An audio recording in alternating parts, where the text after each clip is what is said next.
So I'm Bree. I live here in Tio'tia, which is the unceded indigenous lands that have been primarily cared for by the Kanien'kehá:ka peoples, or the Mohawks, and it's also known as Montreal. I am a PhD student and into making things and growing things and spending time with people, and even though that the spending time with people is not really a part of what we can do right now, or maybe because spending time with people is something that we can't really do right now, I thought it would be fun to share my garden space with whoever is curious about it. I did used to work on a farm out west in British Columbia, a small organic farm, and where I was primarily in charge of like herbs and veggies, and yeah. And so now in my tiny little backyard here in the city, we live in the borough of Montreal called Parc Extension. I am just trying to grow food, grow flowers, grow medicine. It makes my brain feel better. It makes my body feel better. Parakeet. And it's just a lot of fun. Anyway, so I thought that it could be nice to show you where the garden is at now. I have kind of a paper plan for the garden, which will of course change throughout the season.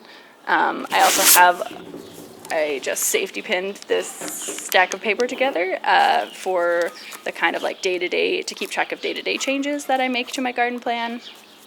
And yeah, we can kind of follow along there. Probably throughout these videos you will also see my small human. Her name is Eva. She'll be around. And I will be troublemaking. She's a bit of a troublemaker. She has the hiccups currently. So we're kind of just like at the end of April here in Montreal, and a couple weeks ago, when I was still locked indoors, I made my first to scale garden plan, which where I've like mapped out all my beds, and kind of made a little key or like chart as far as like where I think I would like to plant some of my flowers and vegetables this year.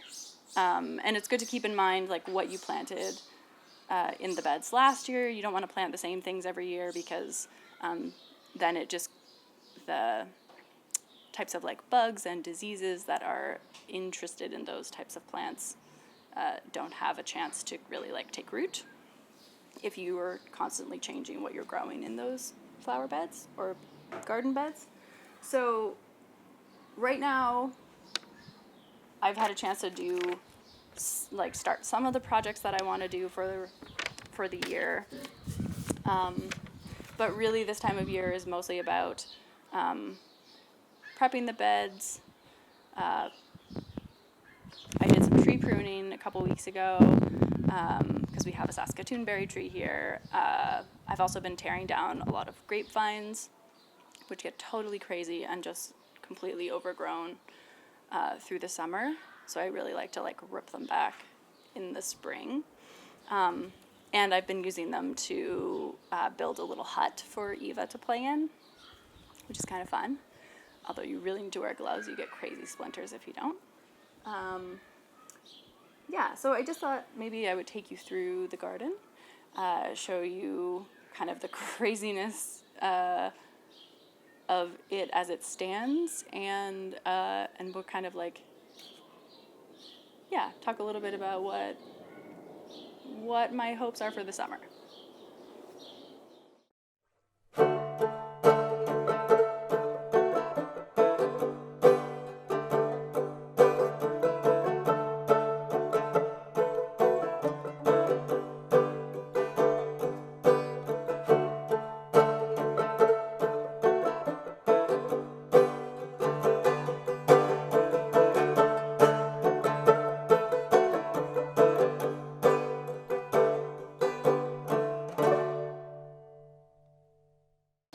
In this back corner, last year or the year before, Zach and I went on Kijiji and found some free lumber that we went and picked up in our tiny car, which was pretty impressive considering the size of these ties. And then I built this bed, which is like a tiered bed. It needs some help right now. We had a skunk living under our porch last year. Secret skunk, who dug its way out of this corner. There's like a hole down here, and this whole kind of corner has sunk down, so we're gonna have to basically lay another foundation for the soil to go on top of. So these beds are really large, so my plan was to line the bottom of the beds with sticks and leaves and branches. I have a bunch here that I've torn down from the grapevines, and some type of elm tree that is invasive and grows like crazy here. And then I've put the dirt on top of that, and this will be kind of the filler for once we fix the bed. But so once we get that sorted, I will be planting some herbs in the back here. There's also a cherry tree, a cherry bush that is growing. It's more on the sour end of cherries, but is cold hardy and good for Montreal winters, which is awesome. And then I did have some asparagus planted in the back, but I don't know if the skunk dug it out or exactly what's happened, so we'll see if it comes up. I'm not sure. I've never grown asparagus before. My gardening methodology tends to be pretty experimental, but of course, when you're gardening, experiments are a full season long. So it's a slow process, but I enjoy it. So in the meantime, I didn't want the kind of early growing potential to go to waste. So I did plant some kale and Swiss chard and peas in this middle bed here. They're just kind of starting to come up. I had them covered over with the leaves and sticks from last year just so that the squirrels wouldn't rip them all out because we have some pretty intense squirrels in this neighborhood. So we'll see how they do. They might stay here.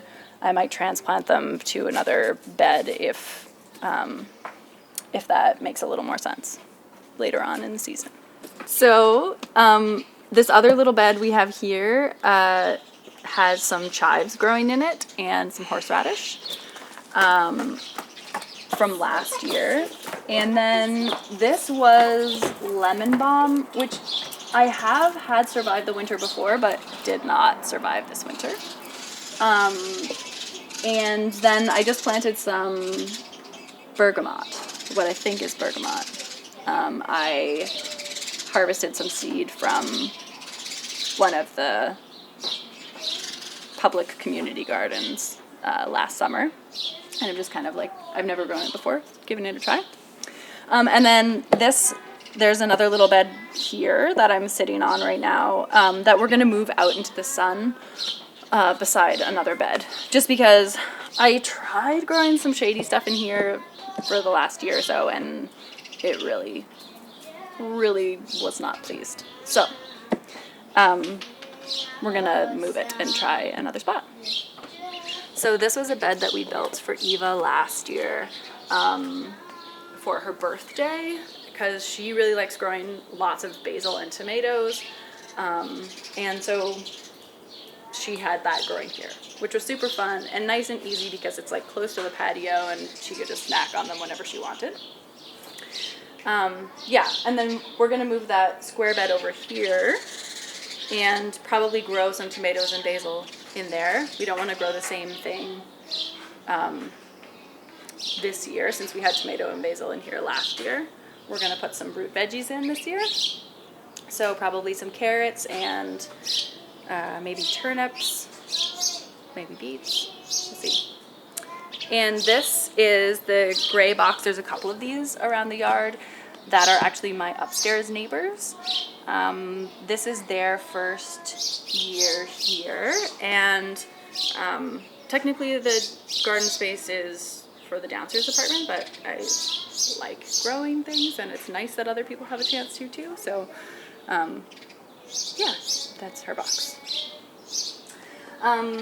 This bed, I have some, I think a couple more chives sprouted in here, or are sprouting in here. We have some nettle from last year that's growing back, which is great. And then I'm thinking this bed is going to have more kind of like herbal medicines, so I'm gonna try some mullein and some St. John's wort if the seeds ever come. The post is super delayed right now because of coronavirus, and the seed company is just like really backed up because there have been lots and lots of extra orders. So they should be coming within the week, and then I'll plant them out. And then I also put some lemon balm in here too. I like to plant things in a couple different spots if possible, just to give them a chance. Maybe they like different conditions better than others.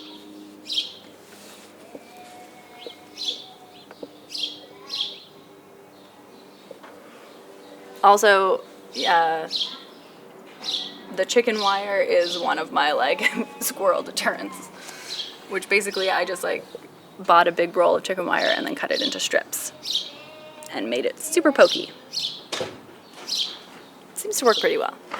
It's really just for like this early part when they would be like digging up all the seeds. Should we talk about this guy? Yeah. Okay. So, yet another bed. I mean, if you want to call it a bed. It's very small.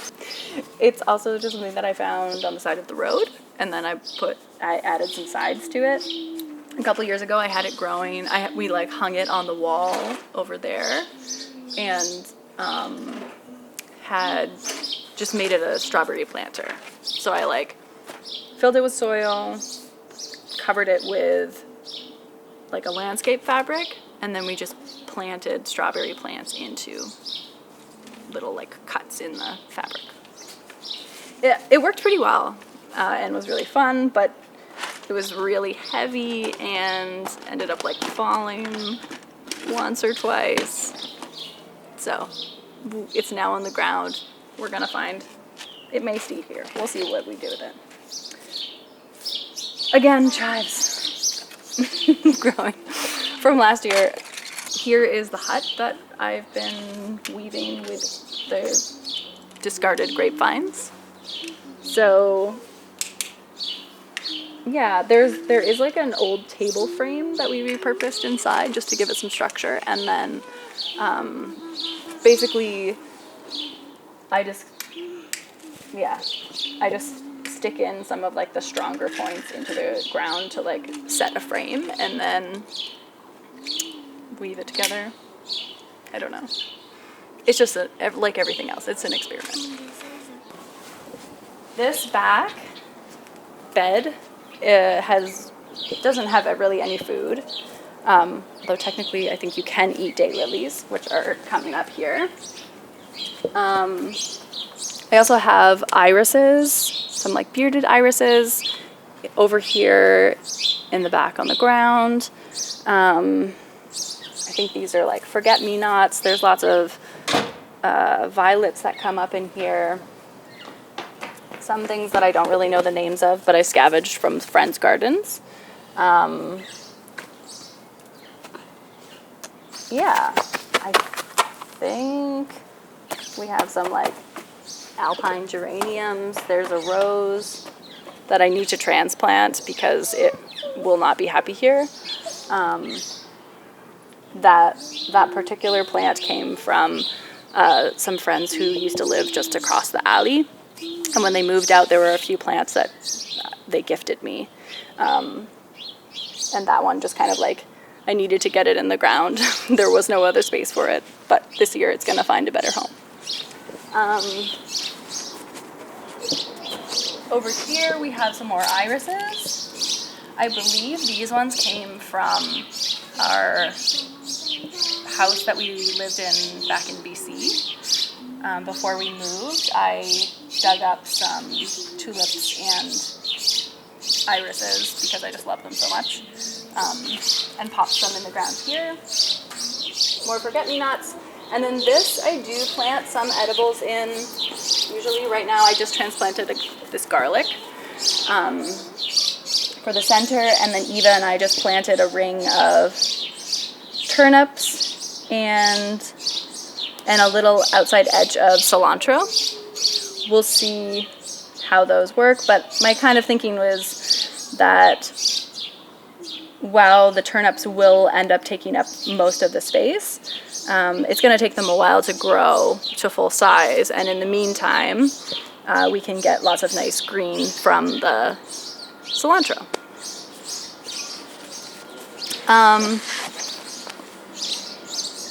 This is our compost bin, which I need to do some work on this year. Basically, we have to like pull everything out. These browns here need to be mixed in because there's just like too much green, like food waste from our kitchen in it right now. And it just needs to be like turned and aerated and mixed. So, and then we have a raspberry bed here. So this will be the 3rd year of growth on the raspberry bed. Yeah, and there's like a few different kinds of berries. We have, I think these ones are wild raspberries that I got from my friend's cabin. And these are fall bearing raspberries. I'm not sure what kind they are. Some type of red raspberry that I got from a local market. And then at the end, there is like a golden raspberry or like a peachy colored raspberry that is so delicious that I got from one of my professor's gardens. She shared some canes with me, which was so wonderful. And then over here, we have a couple more bins from the upstairs neighbors, which is great. And the final bed is this kind of weird triangle bed that I built. It's like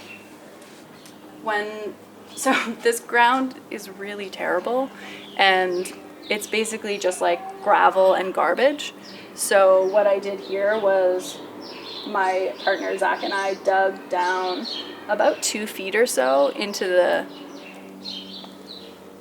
it's like, you can't even call it soil, into the gravel, and hauled it away, and then laid some landscape fabric and filled it with like compost and peat moss and sand. So, and yeah.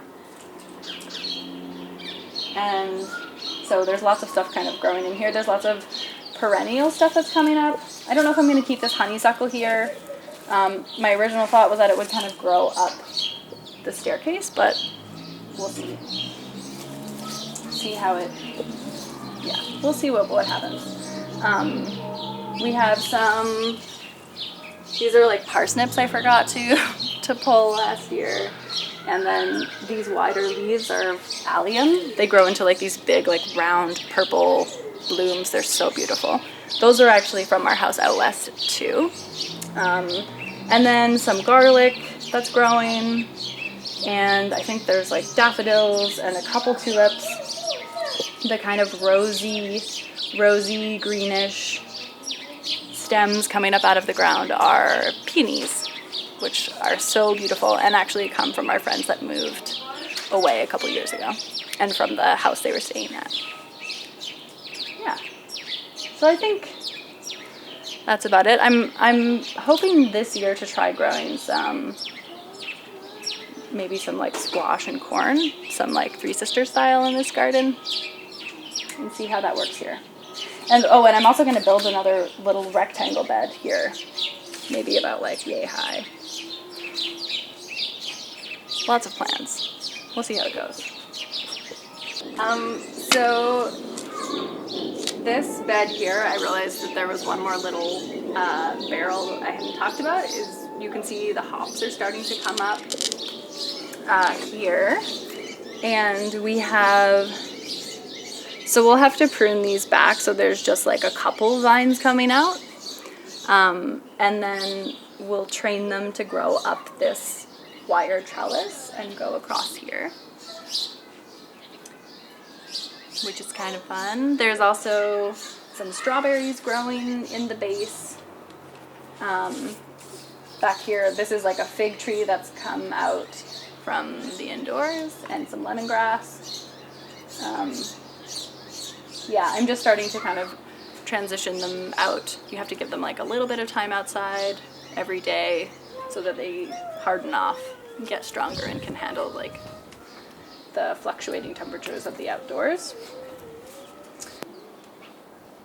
Yeah, this is my kind of handy dandy kit that I bring out to the garden. It has all my seeds in it, some sunscreen, one garden glove. I really need to get a new pair.